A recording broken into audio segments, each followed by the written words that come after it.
the Board of Finance to order for Tuesday, April 14th, 2020. This is actually a special meeting because we changed the time, and that just means that we can't add any topics to the agenda, which we don't need to today. But Tuesday, April 14th, 5 p.m. Thank you for listening in today. So a bit of a different meeting today. What we have is myself here at Town Hall, John Zagrodzky. I'm joined by Jennifer Charneski, who's the town's Director of Finance. And on the phone today, we have the rest of the Board of Finance. I've got Frank Huck, our Vice Chairman, Jim Payman, I've got Dan Baumgartner, I've got Rob, and I've got Paul Hendrickson. And I'm missing Taylor Carter, unless you've dialed in, Taylor. Okay, so Rob Cardone, and we'll have Taylor's not on the call just yet. So we'll go ahead and get started. Our first, just in terms of protocol for this meeting, since you all are dialed in, when we take votes, I'll need to ask individuals to vote so that we can record your votes. But other than that, this is just like any meeting. You should feel free to just chime in if you've got a question. I'll stop my comments as we march through the agenda here to make sure everybody has a chance to participate, and we'll try to keep this as smooth as possible. So first order of business is to discuss and take action on the LOTCIP grant, which is a different grant than we've had in the past. This is for a grant pertaining to some construction work that's going on. It stands for the Local Transportation Capital Improvement Program.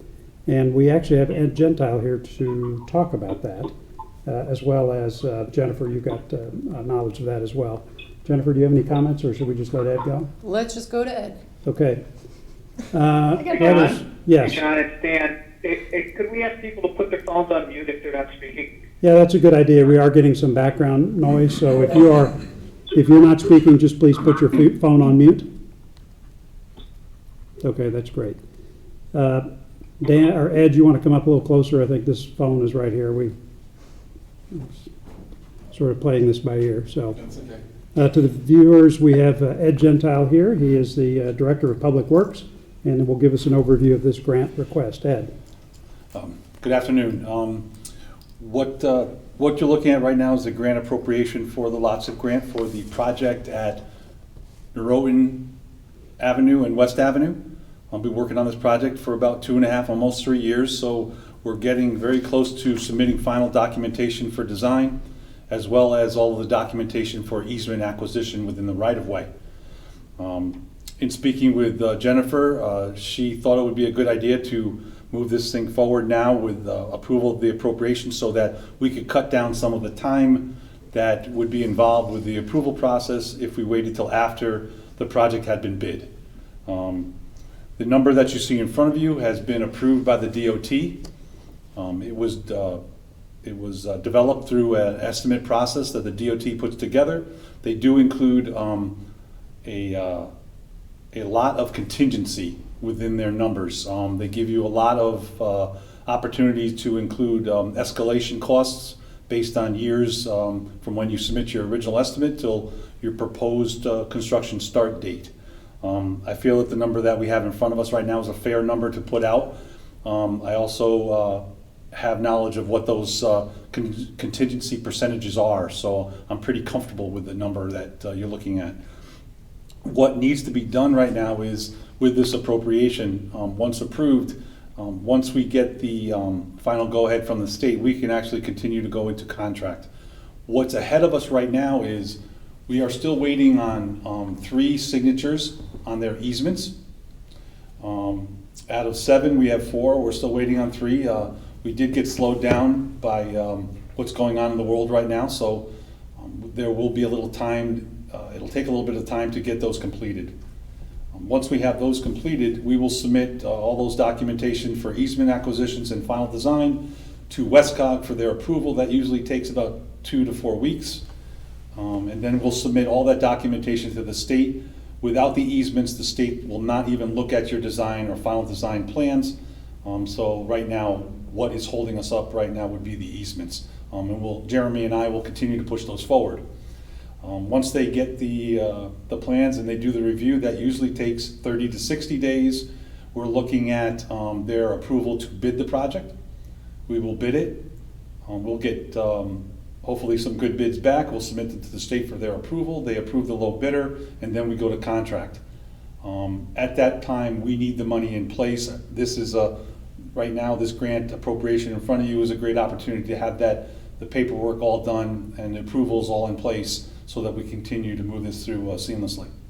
And this is solely for the purpose of acquiring the easements to do left turn lanes and just basically expand that intersection, is that right? This entire project? Yeah. Yes, it's Okay. to make it a more efficient intersection.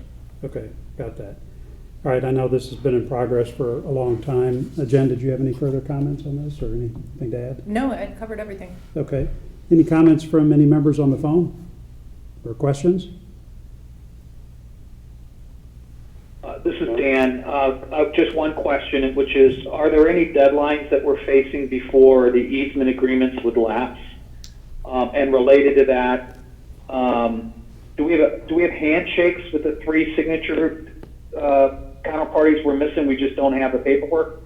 So those two questions. Thank you. I'll answer your second one first. Yeah, the agreements that we sent to them were finalized. We were just waiting for their signatures. With regards to deadlines, the only deadlines that are in place right now are the ones I've imposed. I'd prefer to start this project during the summertime because of the impact to the intersection, businesses, and the low volume of traffic we normally see here in town. That may not be what we'll experience going forward if we can get this job done in September, October, November, and I could find a way to lessen the impact to traffic and the businesses around it. I prefer to do that, but my final choice would be bid it in the fall and winter and start it in March, April of 2021.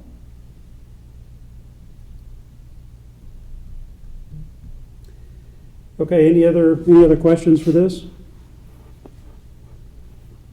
All right, can I get a motion to approve, please? This is Dan with a motion to I'll approve. do the motion. Okay, I'll put Dan as making the motion. I'll put Frank as a second. Let me just record the votes by name. Dan? Aye. Frank? Yes. Okay, Rob? Yes. Jim? Paul? Yes. And Taylor, are you on yet? Yes, I'm here. And Okay, yes. and yes, okay. So unanimous. Thank you very much. Let's go on to the next budget item, which is, thank you, Ed, I appreciate that. Next budget item is discuss and recommend participation in tax relief programs. So there are two programs that the state has made available to us through Executive Order 7S.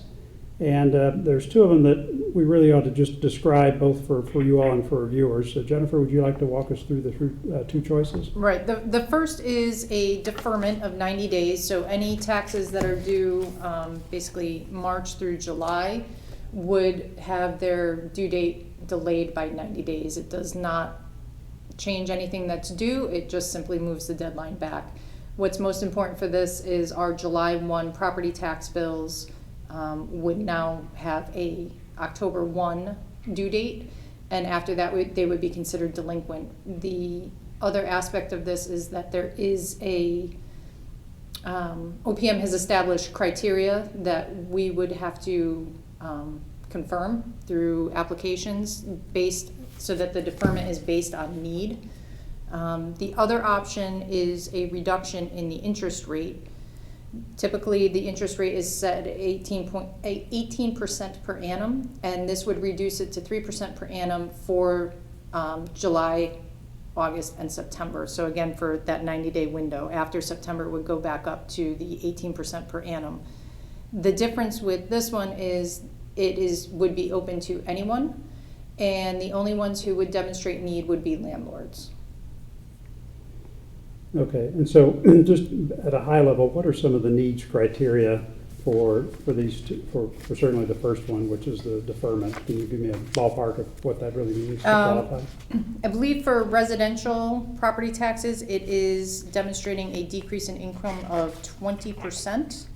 Okay, So the household has to suffer a 20% reduction specifically due to COVID-19.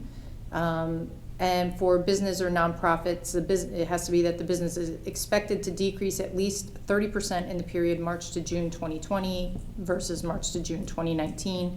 And they have to provide proof of ownership and some other documents. okay. So one of the things I would worry about is if we did the first program, which is allowing folks to defer payment of their taxes to October 1st, is whether we would run into a liquidity problem. So let's say the entire town deferred their taxes, that would be bad. But not everybody can do that because they have to demonstrate need. So you modeled that out a little bit. What were your assumptions and what did you find? First item to keep in mind is taxes that are escrowed are required to be paid on time as long as the mortgage holder mortgagee is up to date on their payments, and about 37.5% of our taxpayers escrow their taxes. So we would expect that most of that 37.5 would be paid on time. Then if you look in your packet, there's a handout called Estimated Impact of 90-Day Tax Deferral. We really have no idea how much of our residential or commercial or apartment would be requested to be deferred. So I looked at residential, a 5% deferral on residential and a 100% deferral on commercial and apartment taxes. And then I also took a look at if it was at our average tax collection or if it was at our lowest point post-recession in the mid-2000s. And then even looked at what would happen if after the deferral 50% of our commercial and apartment taxes were still delinquent. And throughout the first 6 months, we do not face any kind of a cash flow shortage. We took a look at our debt service, our regular operating expenses, and our non-tax revenues. And we come closest in November, but that's pretty typical because in December people start paying their January taxes early, so we have a big bump in cash then. So I don't anticipate that the deferral will cause us cash flow stress. Okay. I guess one other thing, let's say we do the first program and everyone can defer their taxes until October 1st. The second program, which is lowering the rate of interest on delinquent taxes, I'm assuming that doesn't apply to the taxes that are deferred because, well, there's no penalty on deferring taxes. This is really Right. for outstanding tax balances that Right. people are coming to the table with. Okay. Comments from members of the board? Hey, John, it's Jim. Just a question on the deferral. My understanding was, at the July 1 payment, which is not normally due until August 3rd, is deferred by 90 days. Then we're simply, if we chose to reduce the deferral rates, those would also be delayed 90 days, so that the rate, whether it's the existing rate or lower rate, would just kick in 90 days after August 3rd.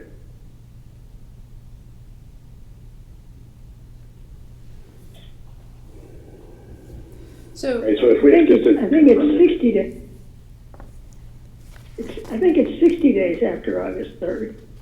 90 days in total from the July 1 date. I think that's right. right, the deferred grace period Sorry, would end October 1st. So if we extend the due date for 60 days, we're also, my understanding is sliding out the date at which interest penalties would begin, right?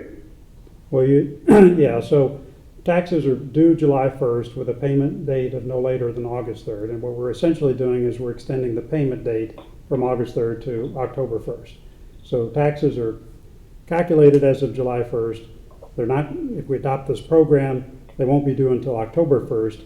And then interest and penalties would kick in after October 1st at the current rates, not in any concessionary rate. Correct.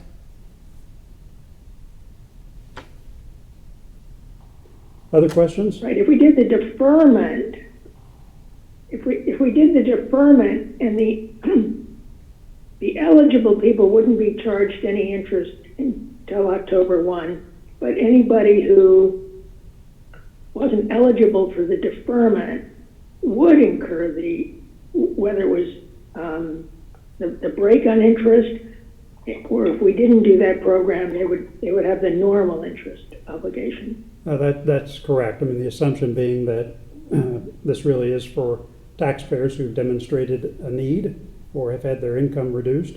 For those who have not suffered that need and have not had their income reduced by the threshold required, the idea is that they should still be able to pay their property taxes, and if they're late, then the normal penalty would be, and interest would be assessed.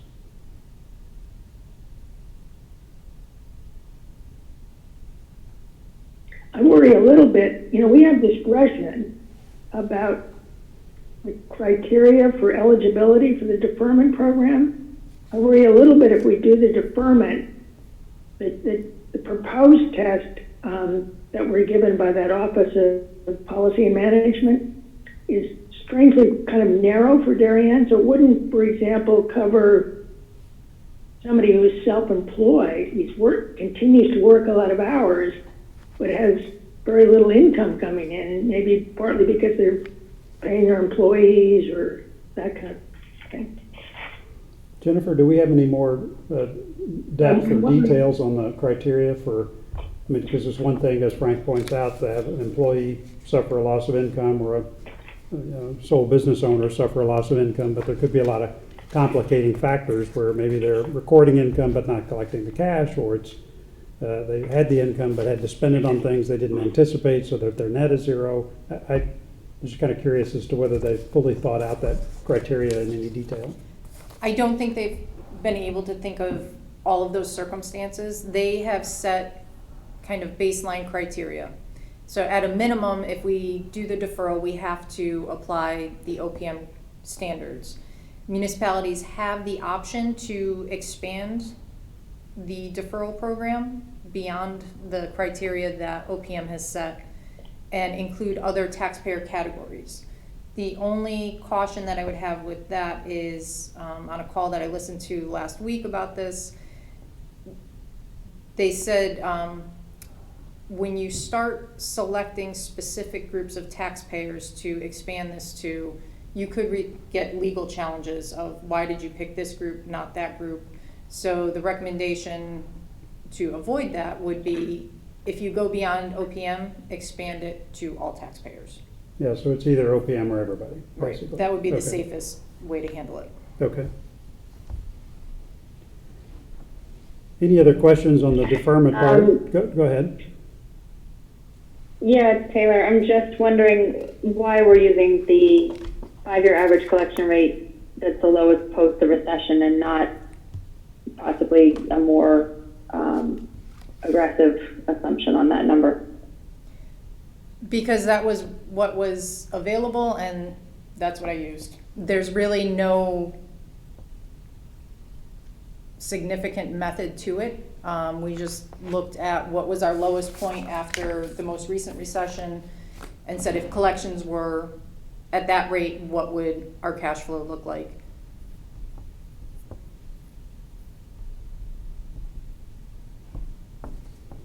Yeah, I mean, I think if you assume that a source of lower collection is going to be taxpayers in distress, and you take all of them and put them in the deferral program so that they can pay later, I think you would assume that everybody who's paying in the first 90 days is in fact not distressed, and therefore we can assume that we'd collect from them at historic rates. But then after that, I mean, yeah, it really is a judgment call as to just how many people even after October 1st are simply not going to be able to pay. Other comments or questions?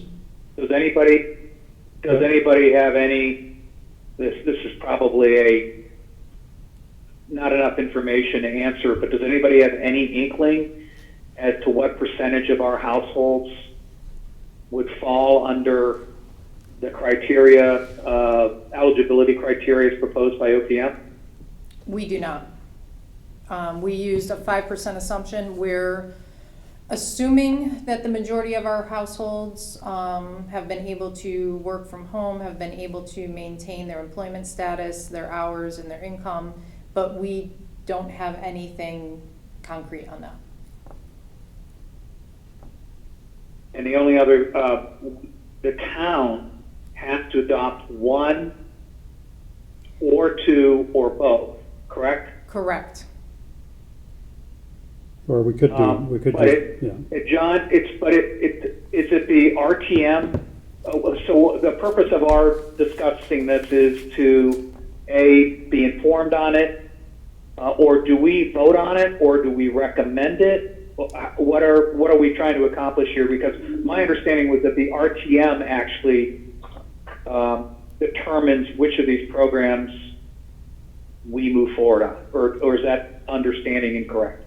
So this is kind of like with union contracts. We don't have a say or a voice in terms of approving them. This is much more a sense of the board, so that we Right, okay. have expressed our opinion, and the RTM can perhaps take that into account and then in making a decision. Thank you. Does anyone have a feel for what other towns are doing on this? Fairfield No. County finance directors have been surveying each other. There's some looking at both, or I should say some are looking at the low interest rate, some are looking at the deferral. I don't recall any town that mentioned they were planning to adopt both options. But there was no real sense that one or the other is where people are going with it. And Jen, if we had a significant number of people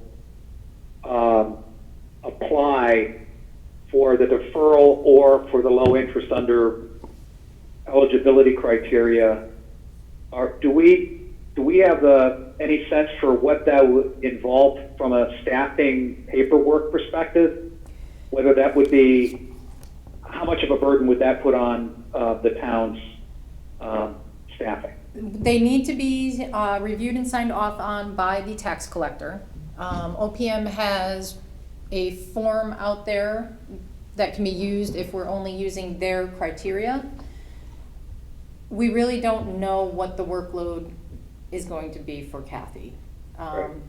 In conversations Right. with her, she hasn't expressed a concern about the workload, but we could certainly provide some supporting resources just on organizing the materials to make it easier for her to review or something like that, if we found that it was an overwhelming amount of responses. The low interest rate would And Jen- require less work, right? Right, the low interest rate would require only the landlords to provide documentation. Right, right, right. Yeah, but and to be clear, as a practical matter, the lower interest rate really is just going to apply to taxpayers who are carrying a delinquent balance as of July 1st, right? Because if we adopt the deferment program, the first option, if people don't pay taxes, well, no, it would apply to anybody who is delinquent July 1st. If they're not in the Right. deferral program, they would get lower interest rates, right? As well as Right. anybody who's carrying a balance into that period. Right. Okay. Right, the interest would only apply from August 3rd on, right? Just for the record. Correct. If Because you have pay until in August, July, anytime in August 3rd July, before there's it's no considered interest. delinquent. Yeah. So it's really 2 months. It would start on August 3rd, right? Yeah, so you'd have 2 months of lower interest, and then starting October 1st, it would revert to the 18%. Correct. One concern that the tax collector raised was this allows for anyone who was already delinquent as of March 10th. Normally, so that was considered kind of the date when things went significantly awry. So if they were already delinquent on March 10th and they make a payment between April 1st and July 1, they get the lower interest rate for the April 1 to July 1 period. If they have already made a payment, so now we're partway into April, if they make a payment before we adopt this program, Kathy will have to go back and recalculate them at the lower interest rate for April 1st forward. So one of her concerns was that this does apply to people who, there could be some reduced interest for people who were already delinquent before COVID.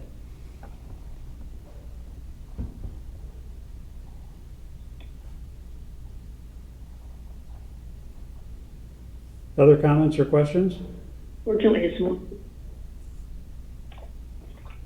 And I have a quick question, it's Rob.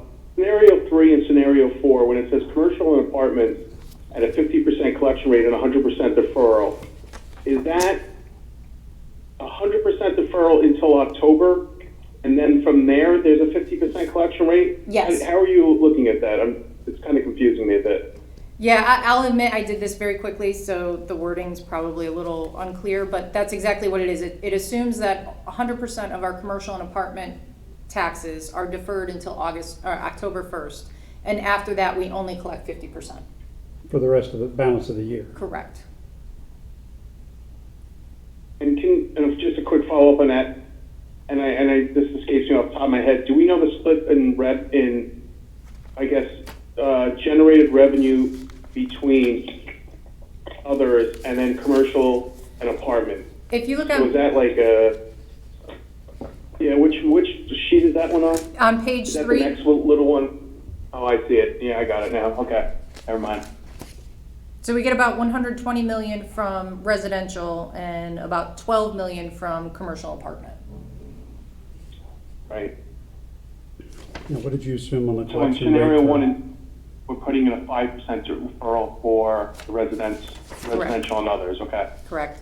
I'm circling all the way back a little bit to almost Taylor's question, right? Like, if we're using the 99.16, which was the lowest in 2009, that's kind of the collection rate, but what do we actually, and this kind of goes back to Dan's question a little bit also, it's such a hard idea to try to get how many people are actually going to defer this and take advantage of it. So I appreciate you putting 5% because, without having any other granular data, that feels about right, like in my mind, like big picture.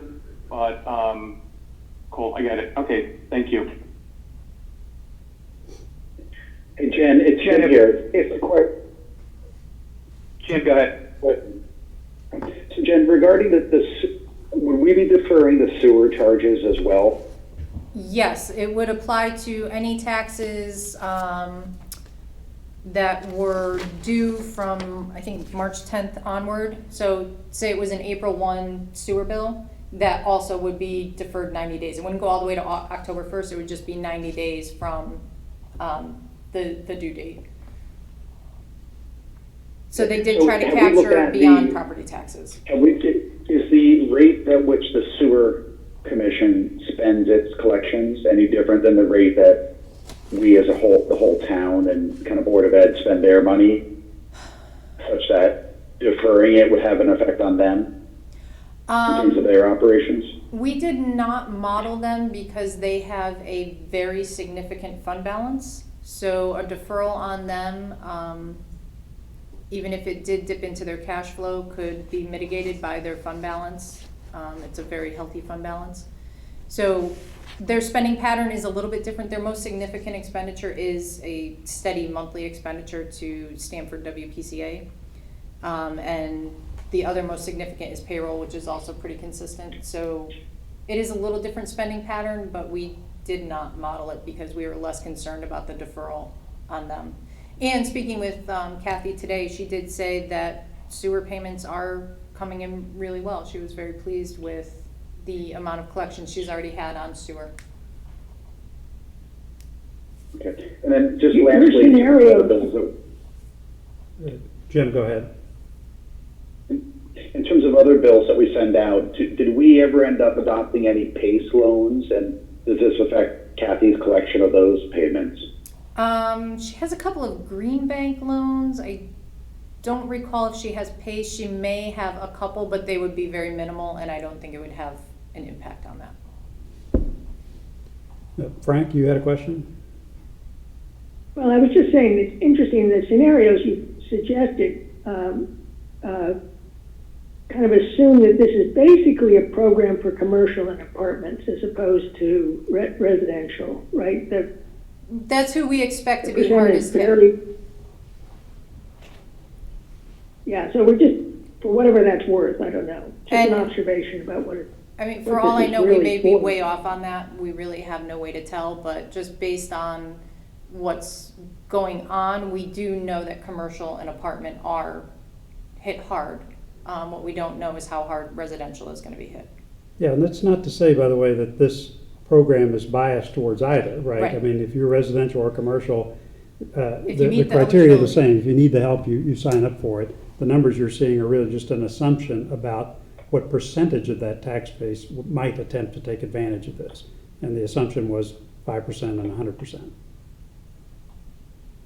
And Jen, my recollection is Can I- that if you're a commercial business applying for help and you meet the eligibility criteria, you also have to demonstrate that you've offered your tenants relief. Yes, If I you believe that was fail that another latter requirement. test, you're ineligible. Yes, that sounds correct.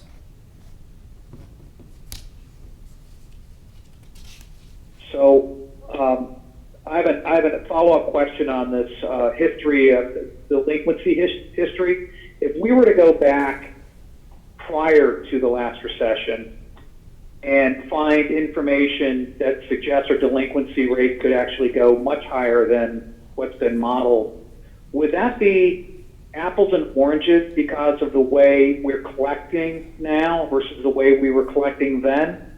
Or would that be apples and apples?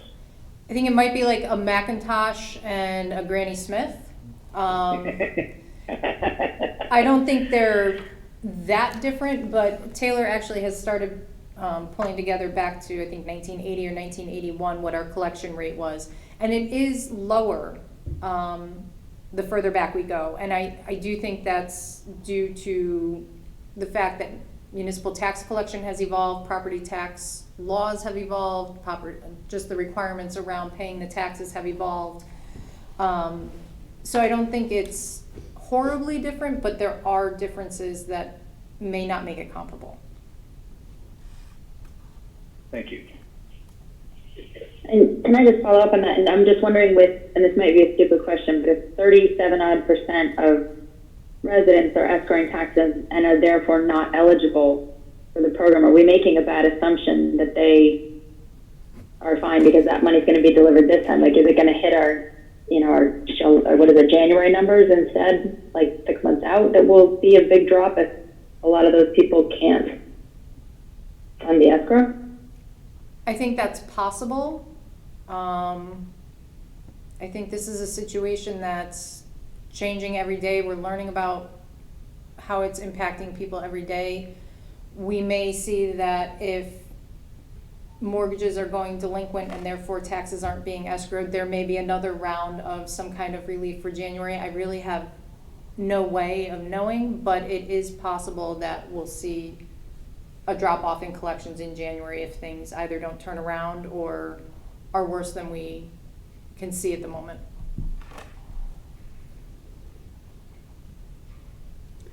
Did you model And do any, you have a guess as to one or the other, which would hit us worse in terms of the cash flow?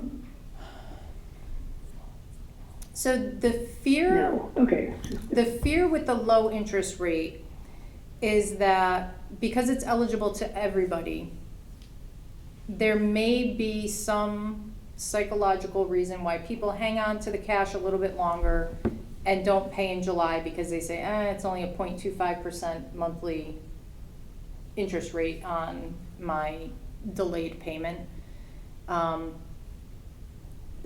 That's just absolutely a gut feeling through conversations with the town administrator and some others. We have no way of knowing, but that was one concern about the lower interest rate, is it's so low that there's almost a disincentive to pay on time.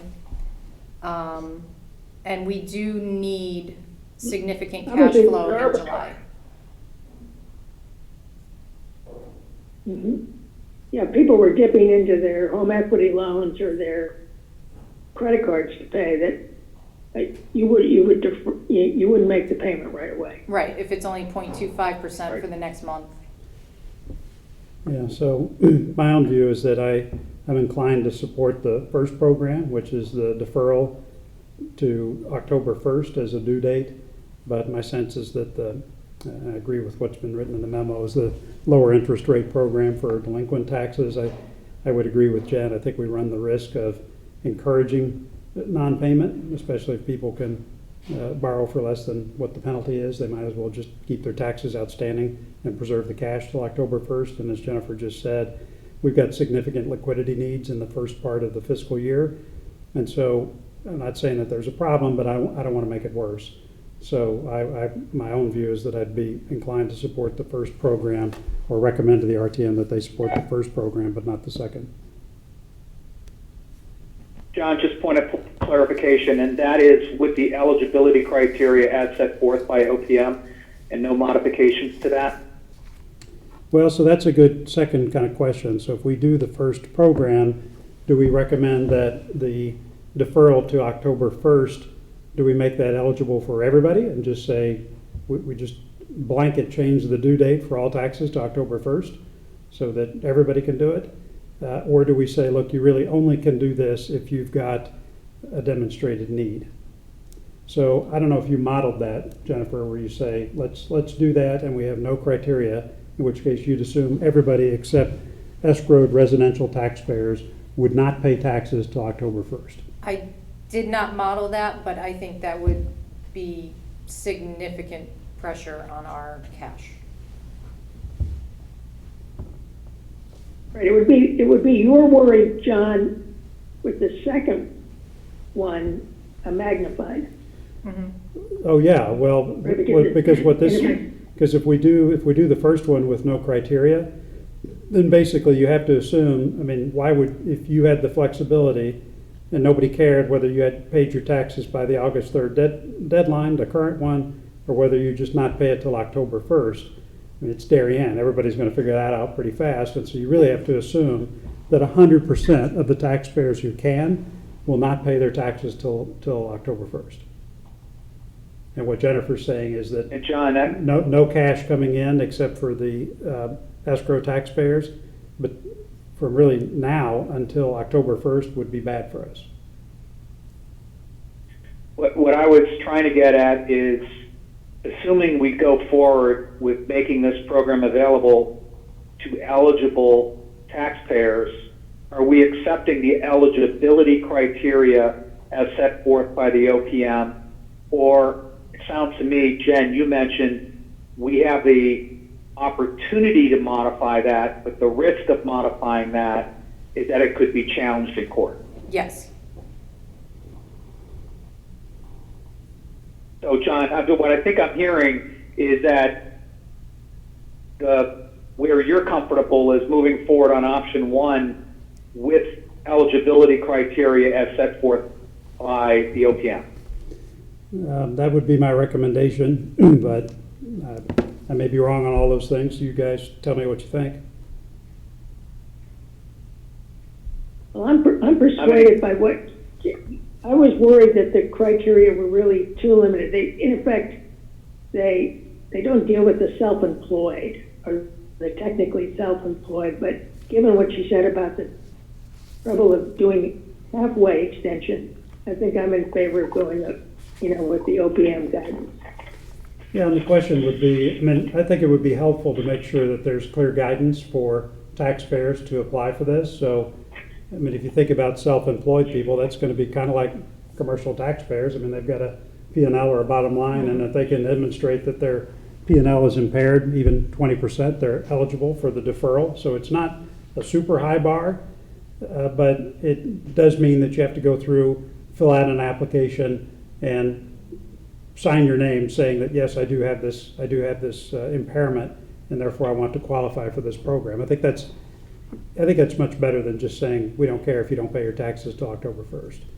But I think to your point, we ought to get some more clarity about what to do if you are a self-employed Schedule C, right? Not or K1 type earner that doesn't have wage income. Can you qualify for this as well by demonstrating a 20% impairment? I suspect the answer is yes. Right. But No, I was we should in effect clarify. saying, I was in effect saying, let's just not worry about those people. Let's go with the OPM language and leave it at that, because that leaves us, we're not exposed to do that based on what Jen was saying. Well, we're not exposed, and the folks in Hartford have tried to come up with a program that really can be reasonable for everyone, and this seems fair. They may modify it in the future if it looks like the need is greater, and so we certainly can stay tuned to that and make a change if state guidance changes, but my sense is we ought to go with what they've provided. Other comments?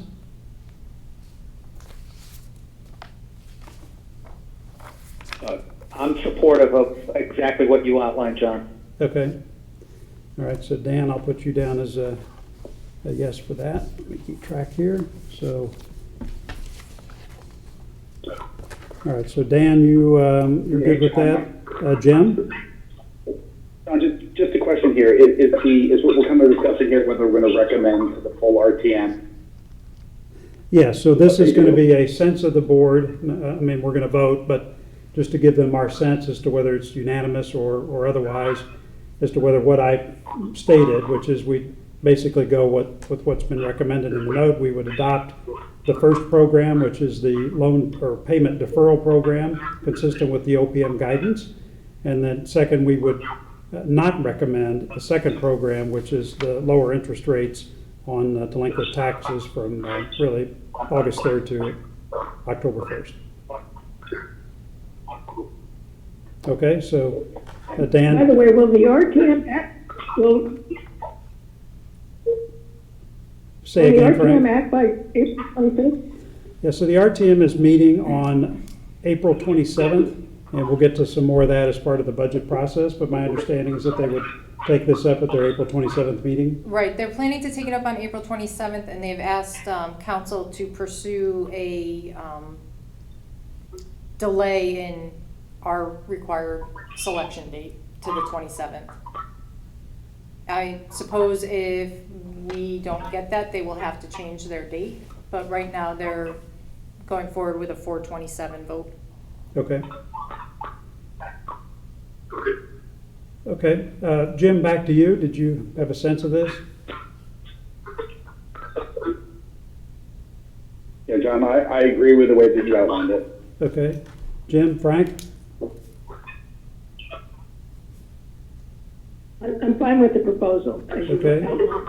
Taylor? I'm comfortable with the deferral. Okay. Paul? Well, John, I'm comfortable with the way you outlined it. Okay, and Rob? Yeah, I'm comfortable with the way you outlined it also, John.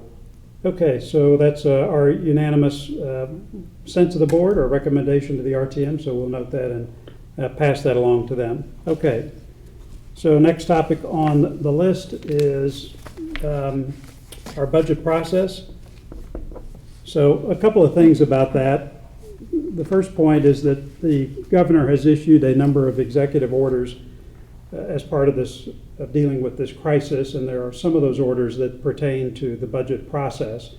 And so I'll kind of outline them a little bit, not recognizing that some of this is in a state of flux. But the first one pertains to the timing of the budget process. He basically said in this particular executive order, which is I think Executive Order 7, I'm trying to get it in front of me. I've lost track, but I'll find it here in a second. His executive order, 7C.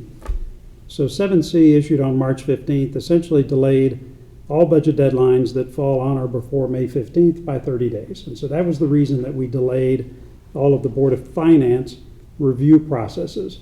And so those dates that are the new Board of Finance review dates are as follows. So May 5th, May 7th, and May 12th. Those are three separate meetings we have.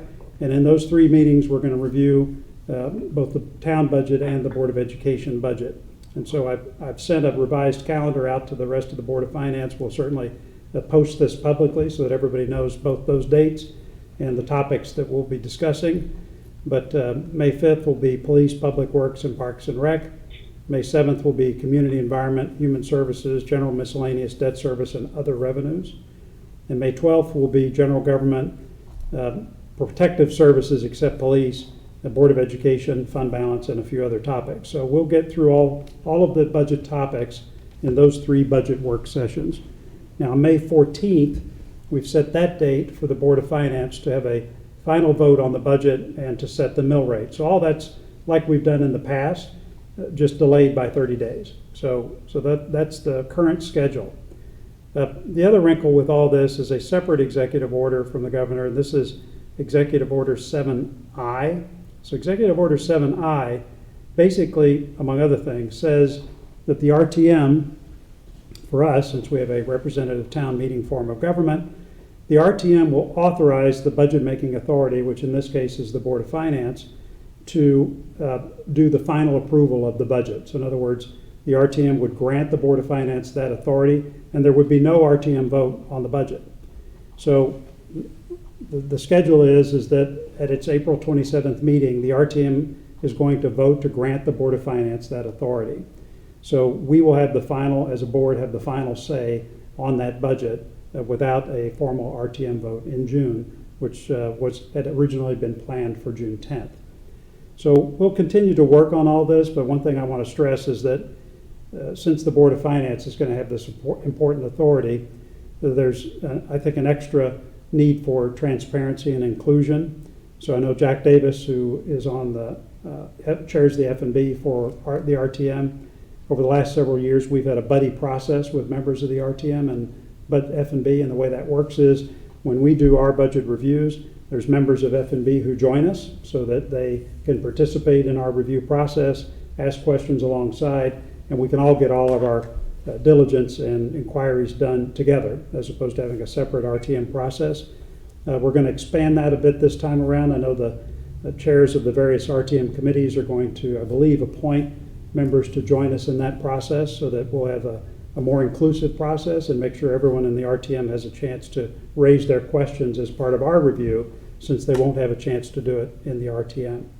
So they will be part of the budget work that takes place before the May 5th, 7th, and May 12th meetings, and hopefully they'll get all of their questions answered.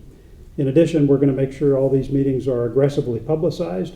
I'll be putting an editorial in the paper, not for this Thursday, but the following Thursday, that outlines all this so that the public can read it.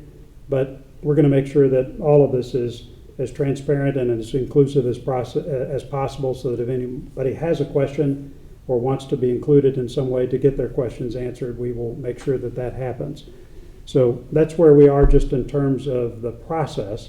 Let me stop there and see if, Jennifer, you have anything to add or correct in what I said? I do not. Okay, and let me open it up a bit. There's a few other topics to cover, but just on the process itself, does anyone have any questions or comments? This is Dan. Just on process, I know Rob and I are partnered on 3 of the different town departments, and we've already at least collected from our F&B buddies questions. This is in the process that was prior to it being amended by Jack to include representatives of the specific RTM committees other than just F&B. But we've already put those questions forward to the town. And I have a question, which is, should we as the Board of Finance be kind of resetting our conversation with the town and with the Board of Education, given the environment we're in, to have a tougher conversation that asks essential versus non-essential, rather than, I think, where we were, which was just trying to understand why an item was going up, down, or not. So that's the second part of my comments. I wanted to cover just the process parts first, but in terms of our perspective about what to do with the budget and whether we need to cut or pare back, I want to talk about that next. So Dan, you raised really good points, but I just want to make sure that everybody was clear on both our revised calendar, the change in the approval process and all that, and make sure there weren't any questions on that. And then I'll have some comments about what the budget should be in a minute. Any other comments on the process?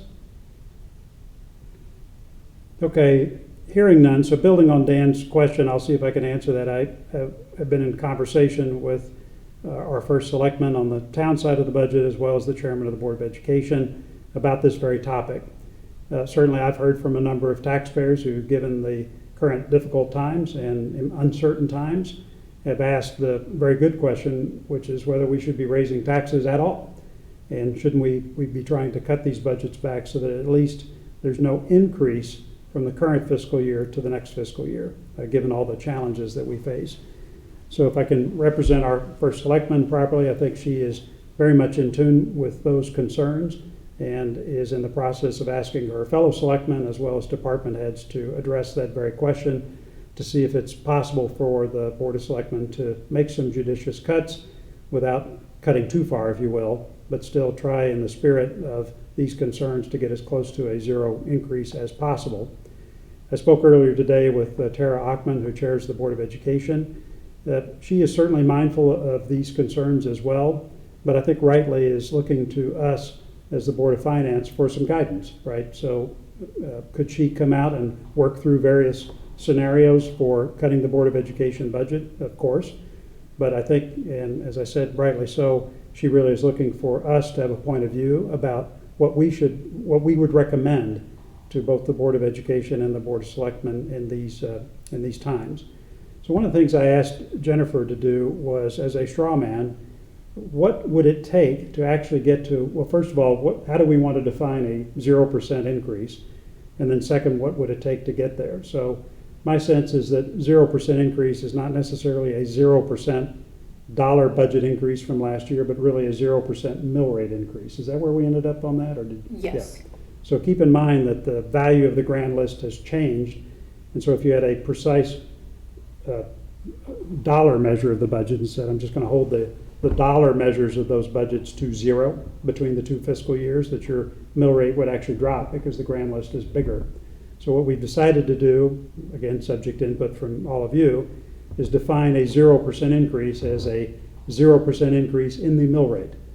So if you keep the mill rate the same as what it was last year, but you have the bigger grand list that we have this year, what would that mean in terms of cutting the overall budget, which is town, Board of Education, debt service, revenue assumptions, everything? What would that mean? One of the other assumptions you have to make is what the collection rate on taxes is going to be. So what we've assumed is we have the same collection tax rate. Did you assume any adoption of the deferral programs in your budget? No. Okay, so we've assumed the same collection rate as last year, or as we budgeted for last year. I would say the same method. Same method. The 5-year average less 25 basis points. Okay, all right, so that's advanced a year. So 5-year average less 25 basis points, assuming the current grand list, not last year's grand list. That would mean that we would need to cut the aggregate town budget by $2.4 million. Do I have Yes. that right? Okay. So there's a few mitigating factors on that.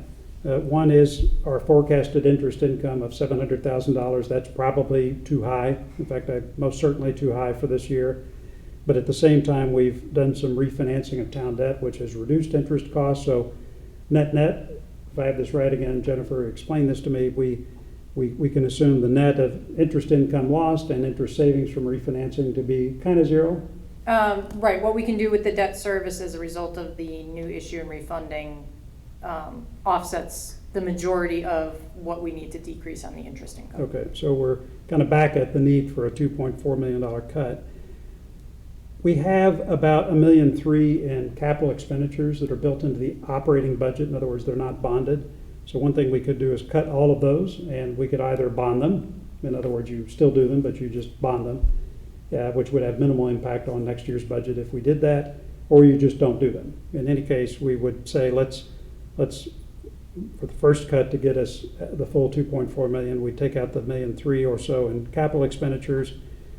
And we could also, by the way, fund some or all of those out, well, not all of them, but some of them out of the Board of Finance capital contingency, which is sitting at a pretty high dollar amount right now of $800,000. So some combination of bonding and pulling from capital contingency could pay for the $1.3 million in CapEx. But in any case, we wouldn't have that in our operating budget. So that leaves about $1.2 million that we would have to come up in with budget cuts in order to get to a zero mill rate increase. So for discussion is, what do you all think about that?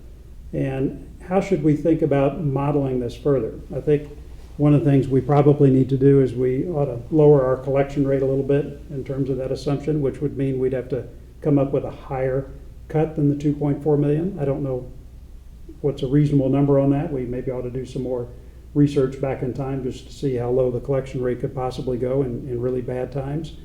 But that's something for consideration. And then what do we think about this generally in terms of given the times, what do we need to do with the overall town budget? Let me stop talking. Comments.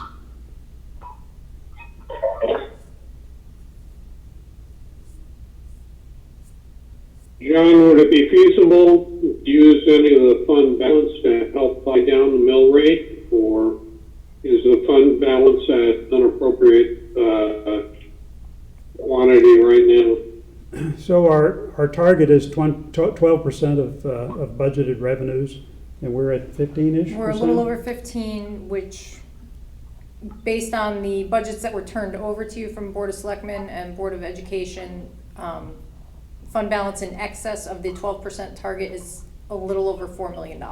Yeah, and it actually might end up being a little higher than that. The Board of Education, in my conversation with Tara today, said they still do expect a surplus for this year. We don't know how much that is, but that would be returned to and put into fund balance. So it would be at least the $4 million that we're talking about now. I don't know what I think about drawing on fund balance to mitigate the taxes. I mean, maybe, and I would almost be inclined to leave fund balance alone, because that's our final backstop if things really get bad, right? So if our collection rate approaches lower levels than we've ever seen, for example, or people who take advantage of deferral is much higher than what we thought, we're going to need that fund balance to actually help us in those extreme circumstances. So my inclination is I'd be okay using Board of Finance capital contingency to fund some capital projects, but to explicitly draw down fund balance in these uncertain times, I don't know about that. I'd kind of like to leave it in place, but again, subject to your input. Yeah, John, Jim here. One thing I guess I would just point out when we look at the fact that we're, already $2 million higher, or we need a $2 million adjustment, is that last year we used some of fund balance and as part of our liability management program to call early some of the debt. So all else being equal, this year's budget is already lower because it was, quote, bought down from last year. Right. Granted, that was part of a sort of capital exercise, but I would just kind of point that out. So. Yep, correct. Thank you. But I would tell you, like, I do think we should be looking at wholeheartedly the budget's very difficult. I do think times today, I think the residents are in a very different sort of situation than they were 2 months ago, and I think I think it's prudent for us to take a hard look at everything, and I appreciate that the Board of Selectmen, and they're willing to kind of go back and look at where they might be able to, drum up any more efficiencies. Other comments? Can I just ask a stupid question? How come we're starting with 2.4 as the original increase? Because isn't the Board of Ed up 3.5 and Board of Selectmen's roughly flat? Right, but the growth in the grand list, and this is based on our method of setting the assumed collection rate. So it's not just having to, we have some gains because of the grand list growth. Yeah. If we were to set the criteria for a 0% increase this year, or last year over this coming year, or this year over next year, the dollar increase that we would be mitigating would be much larger. Right. Yeah. John, I suspect the town's also examining revenue. But so I'm afraid that the 1.2 million in budget cuts, which from what I understood, the interest income that we had is offset by this interest savings we'll get from the refunding. Well, we have significant revenue from building permits. We have significant revenue from Parks and Rec programming. Any sense on the Parks and Rec programming, whether, I think it was over $500,000. So I'm afraid the 1.2 is actually going to be, even after we adjust for delinquencies, is it still going to be even a higher number adjusted for lower revenue? So Non-tax. So it's a good question. I mean, this 2.4 million, I think, is a starting point. And again, this is all kind of coming up really at the last minute to think about all this. But I think one of the things we really need to consider is to look at this model that's getting to that 2.4 million with a little bit of care and precision, right? So we need to look at revenue assumptions for things that could be materially impacted, to your point about program revenue for Parks and Rec, building permits, all that stuff. And we ought to just look at those and say, with Jennifer's help, what's a reasonable assumption about where those revenues are going to be going, and what should we assume in terms of a number for next year? Because we've got to come up with that number in order for us to define the gap that we're trying to close. Similarly, collection rates. A small change in collection rates is a big deal, right? A 1% drop in collection rates is, well, more $15 million in a 10% budget, well, $1.5 million in a $150 million budget. That's a big deal. I'm not saying we would get to collection rates that look like that, but we got to stare at that and try to come up with a point of view as a board as to, again, what we think that number is. And rather than just say right now that we think the savings number is 2.4 million, what I'd actually like to do is take the next week or so to disseminate this model amongst this board and to try to reconvene somehow so we can have a public discussion about this and really explain the calculation that we've come up with in terms of the gap that we're going to try to close to get to a, quote, zero budget or 0% mill rate increase, if you will, and then to present that publicly, and then to give that both to the Board of Selectmen and the Board of Education so that they have this guidance, as Tara mentioned she was looking for from us, for them to take a closer look at their budgets. So I would just echo what Jim said, as I think what you're saying is I think we owe that to the community to identify what would it take to hold our mill rate flat, and then to have an open and transparent conversation as to whether that's in the best interest of the community at large. Yeah. Those cuts are in the best interest. Yeah, so if I think about the 2.4 million that we're discussing now, which may be a lot higher depending on what we do with some of these assumptions. If I think about the 2.4 million and we're getting $1.3 million or so from capital projects that we're going to defer or bond, which means that the savings we got to come up with is 1.2 million out of a budget of 150 million or so. That strikes me as a fairly straightforward, and I think we can accomplish that, right? That's not to say there's no pain, but in terms of deferring some things, I mean, just maybe we don't put $500,000 in the fire truck reserve this year. In other words, there's lots of things that we could draw on, I think, that would get us to the $1.2 million in incremental savings after taking out CapEx. But if the number's $6 million or $10 million, that's a different conversation. And that to achieve savings like that, to get to a flat mill rate, again, depending on what we do with our assumptions, that's going to require maybe some cuts that significantly impair the town in terms of our service delivery or the town assets like our schools.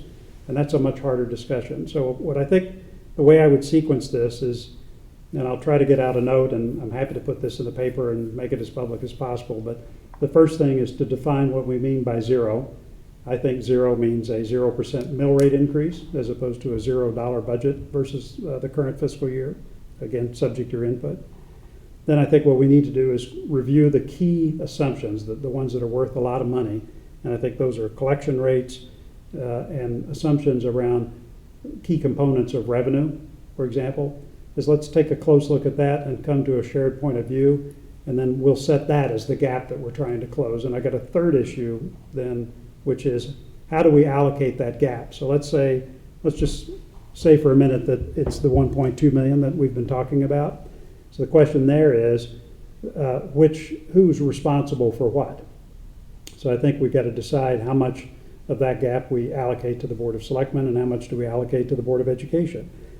Because each board should have a dollar figure that they need to come up with, because they've got to go out and chase that down in their own budgets. My incoming assumption to that is that we would allocate it pro rata to the amount of budget increase each board presented for the coming fiscal year. So the Board of Education, I think, has presented the most of an increase going into next year versus the Board of Selectmen, so maybe we allocate it that way, or maybe we allocate it another way. But that, once we come up with a gap, we're going to try to close. That's a third decision we have to make, which is how do we allocate that in terms of the challenge to both the Board of Education and the Board of Selectmen. Reactions, comments? Hey, John, it's Jim. Just one comment. Go ahead, Jim. Go ahead, Frank. I just wanted to, on the revenue list, we should also put the state, the money we get from the state on that list. I'm not trying to be a Cassandra about that, but it's not inconceivable to me that the state runs into some trouble and worries about how much money they give us. Yeah. Okay, Jim? So, yeah, so I think, Frank took one of my points, and, I'll add to that, we saw just 6 weeks ago proposals running through Hartford where, they would create sort of mechanisms that would, I think we could all read into, take money away from Darien. So I think we should look very carefully at all, what little state aid we do get and see what the effect would be. But I think when we look at the overall budget, yes, a $1.5 million decrease on a $150 million budget is 1%, but I think if you take out 10 million or so of debt service, you take out 65 to 70% of employee-related costs and so forth, which were subject to primarily union agreements and so forth. When you look at, what you have left to go after, it's probably $1.5 million across, somewhere between 35 and 40 million of what you would consider variable costs before you get into headcount reductions.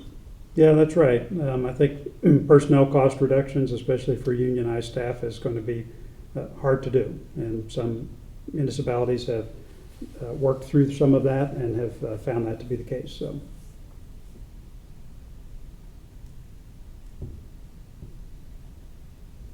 Jennifer, do you have anything to add in terms of just facts or misstatements on my part or anything that? No, I think this is a great discussion. The only question that I have is, do you think it would be worthwhile to schedule a special meeting before our first budget review session on May 5th? Absolutely. In fact, again, assuming everybody is in agreement on the sort of three questions we need to explore as a board. One is, how do we define zero budget? Two is, can we look at a model and test the key assumptions and come to a conclusion on each one that we're comfortable with collectively, so that the gap or the gap we're trying to close, we can define that.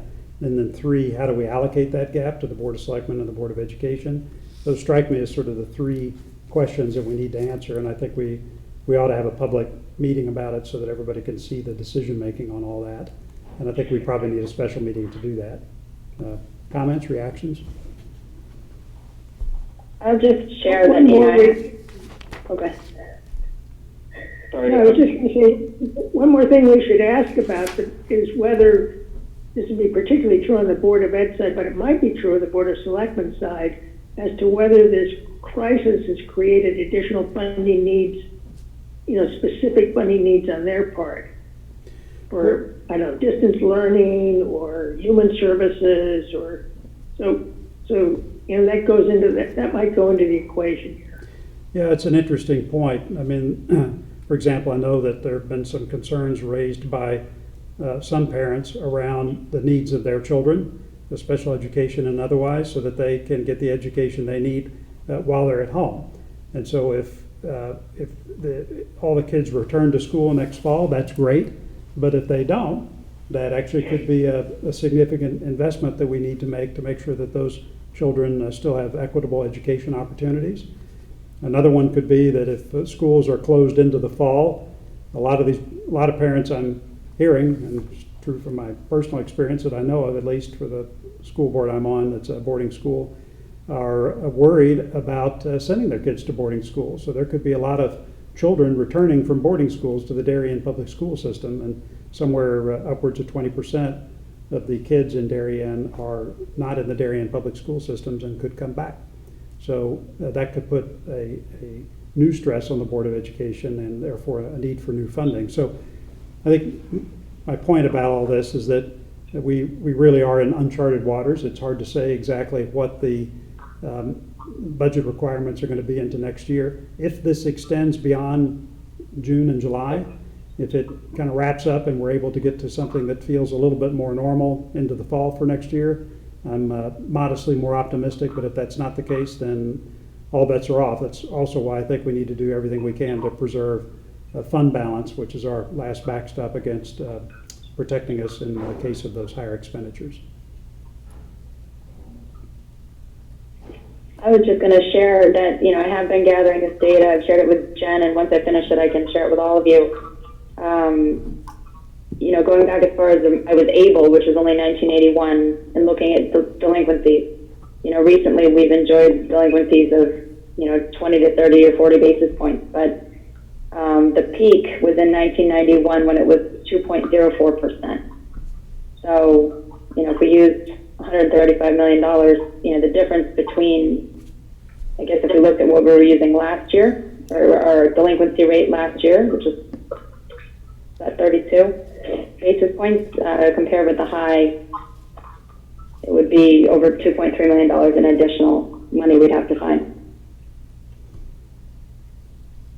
All scary numbers, but as part of our exercise, what we ought to do is take those into account and come to a point of view as to what we think a reasonable assumption is. But as I said, I think if we get some details around the three questions that I posed and get that out to everybody, and again, we'll publish this or post it on the website. I'd like the public to be able to see all of this as we work through it. And then I agree with Jennifer's suggestion that we set a public meeting not too far from now, maybe even a week from now. But we'll publicize all that as soon as we come to a point of view. But maybe sometime next week, Tuesday, Wednesday, Thursday, let's have another special meeting maybe around this time so that we can get clarity on those 3 points and get guidance to the Board of Selectmen and the Board of Education as soon as possible. That will give them time to maybe rethink their budgets in advance of our May budget review sessions. Don, with regard to grants from the state, at least from an educational perspective, I was on a conference call 10 days ago with the CFO of the Department of Education, and she said our major grants, all grants would be paid on time and in full, and our ECS grants and ECR grant total about $1 million. The district took in, we've gotten our minor grants on time, so it's yet to be seen, but the ECS should be coming any time, last tranche of that, and the last ECR payment will be coming in the last week of May. Okay, that's actually good to know. I think all our grants will probably come in as scheduled for this fiscal year. Again, if things don't open back up in May or June, I think it's quite reasonable to question whether we'll get those grants in the next fiscal year. John, were you able to get any color from the Board of Ed side as to savings that might be achieved in the final months of the year because the schools are closed? Certainly not on the personnel side, and even things that you'd think might be sources of savings, such as third-party contracts with transportation companies. Even those are going to be hard to get out of simply because there's not much time left in the fiscal year, and I think the state has recognized the need to keep some of those third parties funded because they're critical components of our education infrastructure. And so if I've read or understood properly, even with transportation companies like that, our ability to get out of those contracts is limited, partly because we got to make sure that those services are ready to turn back on if the schools come back online. Keep in mind that the governor's order keeps schools and everything closed through May 20th, but it's conceivable that there might be some transportation needs after that if the schools open literally on that day. But I don't know. John, I had a conference call this morning with my superintendent in our transportation company, and they're willing to discount our remaining bills approximately 20%. But that all depends upon the structure of the contract that Darien has. There have been some districts that prepaid the entire bill in full, and so it's trying to get a recoup part of that. So we should reach out to Rich and see what is available in that area. Agreed. What else? Hey, John, to that point, I think, two things. I think it would still be good to maybe for a group of us to schedule a follow-up with Dr. Adley and Rich regarding the questions that we posed to them, about 6 weeks ago. I think that would be helpful, particularly in light of the analysis we're going to go through. And then I think, with respect to the savings that looks like, or the under budget that they'll end up with at the end of this year, I think it would be helpful to begin to look at what areas, even on the Board of Selectmen side, what areas are they coming in under budget as a result of the shutdown? That's a great suggestion. I think following up on those questions and the additional work you've proposed is exactly right. That's exactly what we should do. I'll send them a note, and maybe you, me, and let's figure out kind of who needs to have those discussions. Maybe I'm not even involved in that, but I think the follow up on those points is key. That's a great point. What else?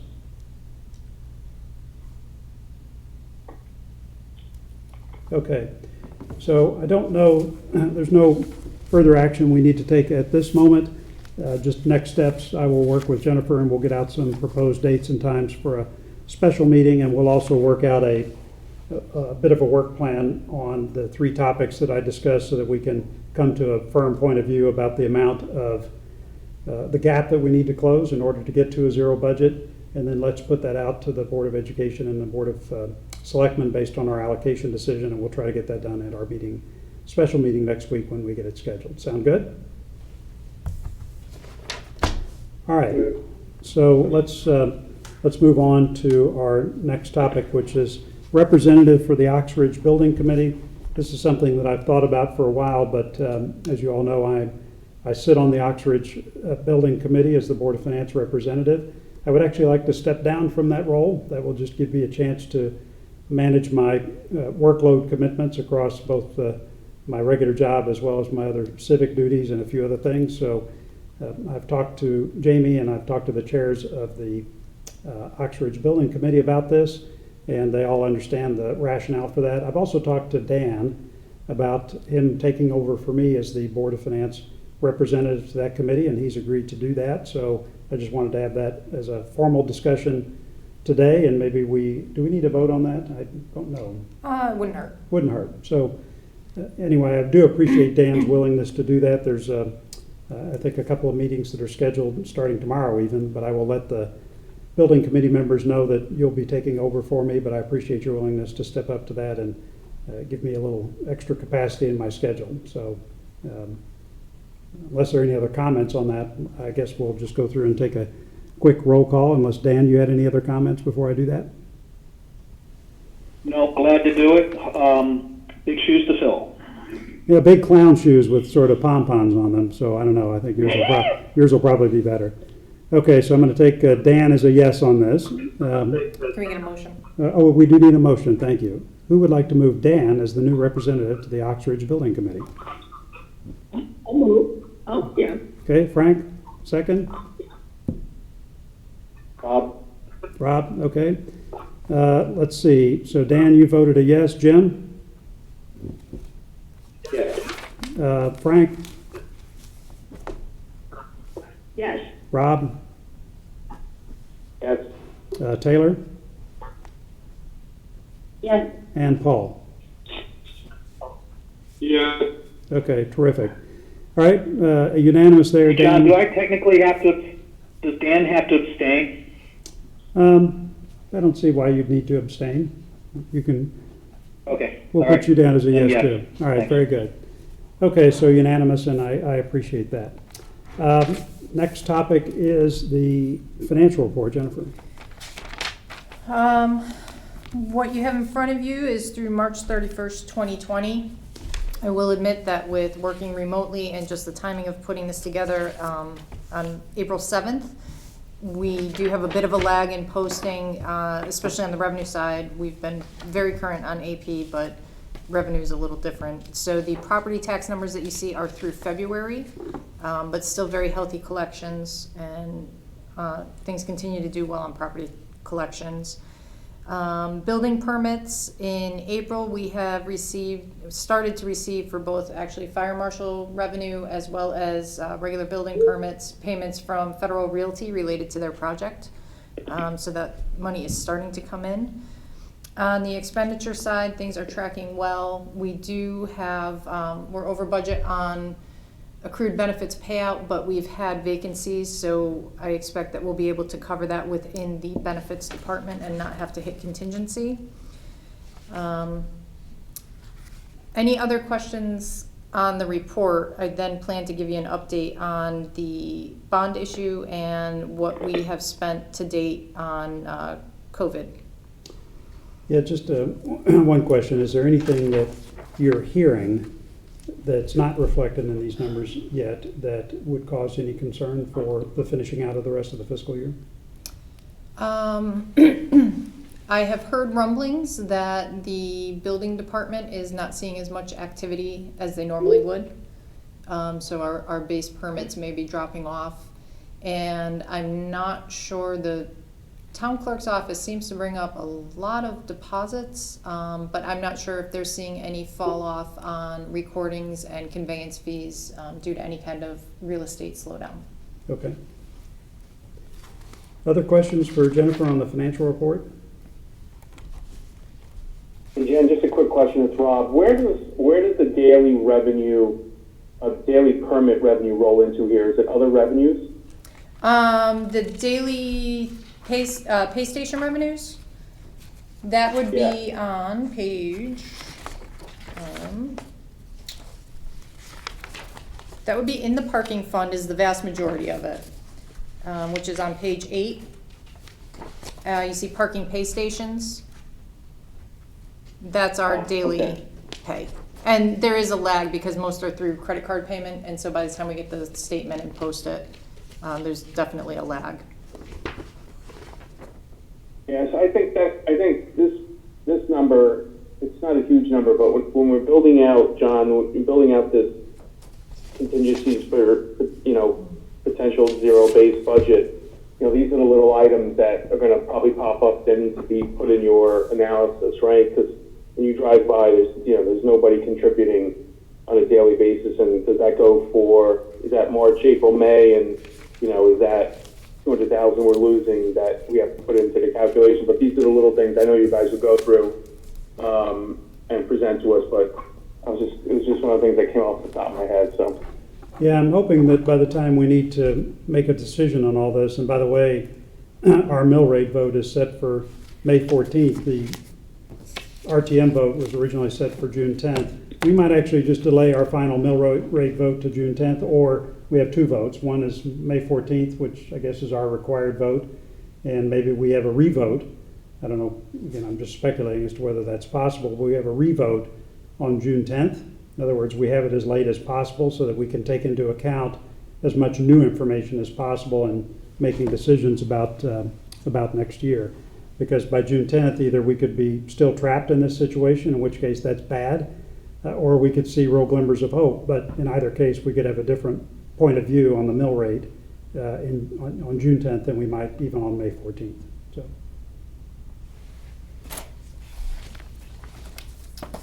So other updates are COVID expenditures.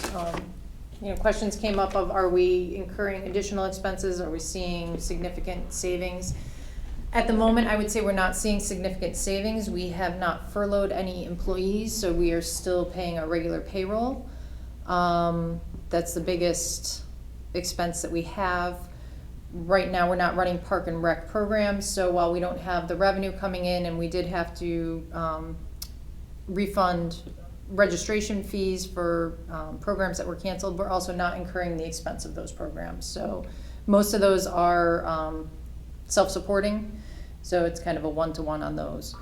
On the expenditure side, we've been tracking overtime related to COVID, required quarantine, which has occurred in the police department. So on our personnel side, we've spent about $25,000 between overtime and quarantine. On human services, they've actually taken in donations of $17,440 and spent $14,650. The bulk of the expenditure has been on grocery gift cards.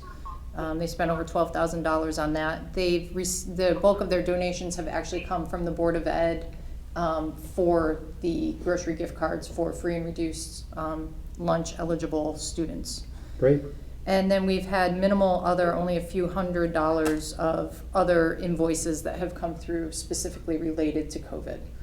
So while we're only a couple weeks into it, we're not seeing a big hit on our expenditure side yet. Any questions on that? Okay.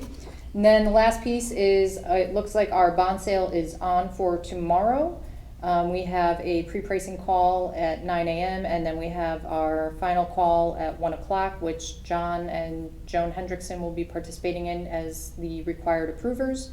The most recent estimate has the refunding with a savings of about $527,000, which is about 3.51%. Savings in fiscal 21 are $67,000. And on the new money, it's a true interest cost of 2.35%. Last year when we did a bond issue, it was at 2.67, so we're a little better than last year. And a very significant premium on the new money of about $4.1 million. We can use that. Part of what has factored into the what John was talking about with the budget is we can use part of the premium to make the first interest payment on the new money. So I've assumed that we would do that. It's about less than $300,000. And the remainder of the premium after we pay cost of issuance can be considered a revenue on Ox Ridge school project to give us a little more cash flow and also to reduce future borrowing. Questions or comments on the bond issuance? Jim, does all this sound good to you? Anything from you?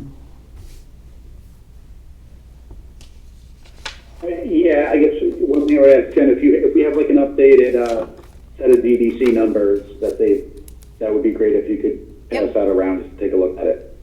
Great. Okay, if there's nothing else on all of that, we've got some minutes to approve. We've got 65% less did a bond issue. you're garbled. We can't hear you. Hello?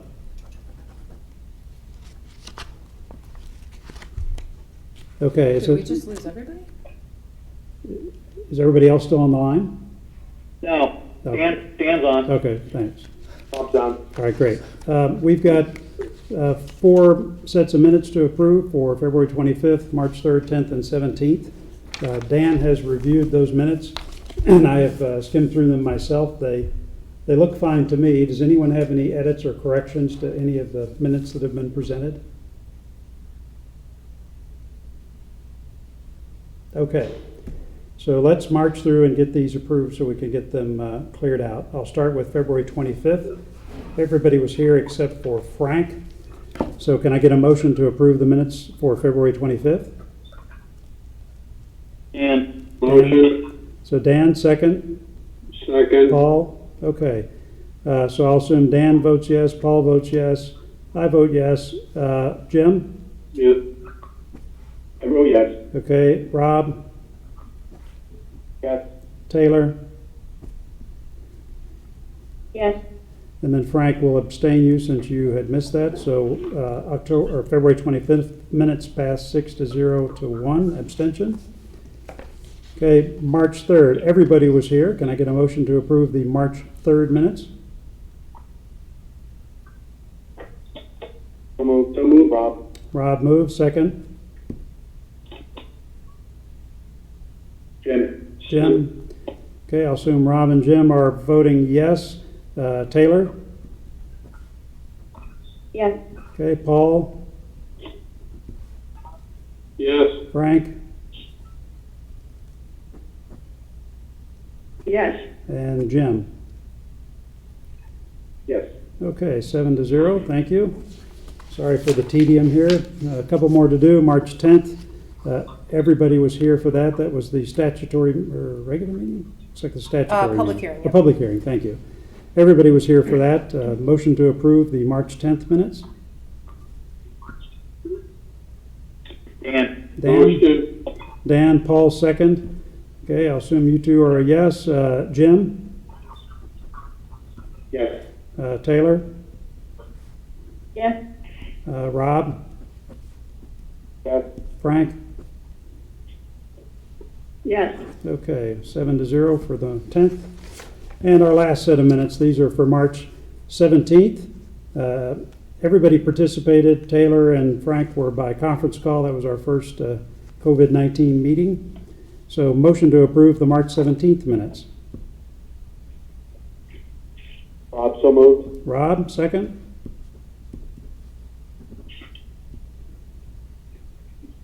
Who's got a second for me? Dan, Dan. Taylor. Okay, Dan, that's good. Okay. All in favor, I'll assume Rob and Dan are yes. Taylor, Yes. Jim, Yes. Frank, Yes. and Paul. Yes. Okay, 7-0, thank you. Okay, that covers all of our minutes. Special assignments and committee reports. So whether it's audit or Pear Tree Point or any of our other committees, anybody have anything to report today? I'm assuming that the committees are not meeting, so your silence is a good thing because you're clearly complying. Okay. Yeah, I think we're good back in the cycle. Okay. Okay. Chairman's report, I don't have anything to report today. I think we've kind of gone through everything I wanted to talk about, particularly with regard to the budget and Oxford's building assignment. So that's good. I don't have anything else. We can't have other business since this is a special meeting. So I believe we are done today. Did anyone else have any comments on anything we've covered so far? Otherwise, I think we're done. Anything else? Okay. I think we're finished. Could I get a motion to adjourn, please? so moved. So moved. Okay, that's Rob and Dan. I think I heard those voices. All right. Jim, do you vote to approve? I did. Yeah, Jim. Okay. Taylor? Yes. Yes. Frank? Yes. And Paul? Yes. Okay, very good. We stand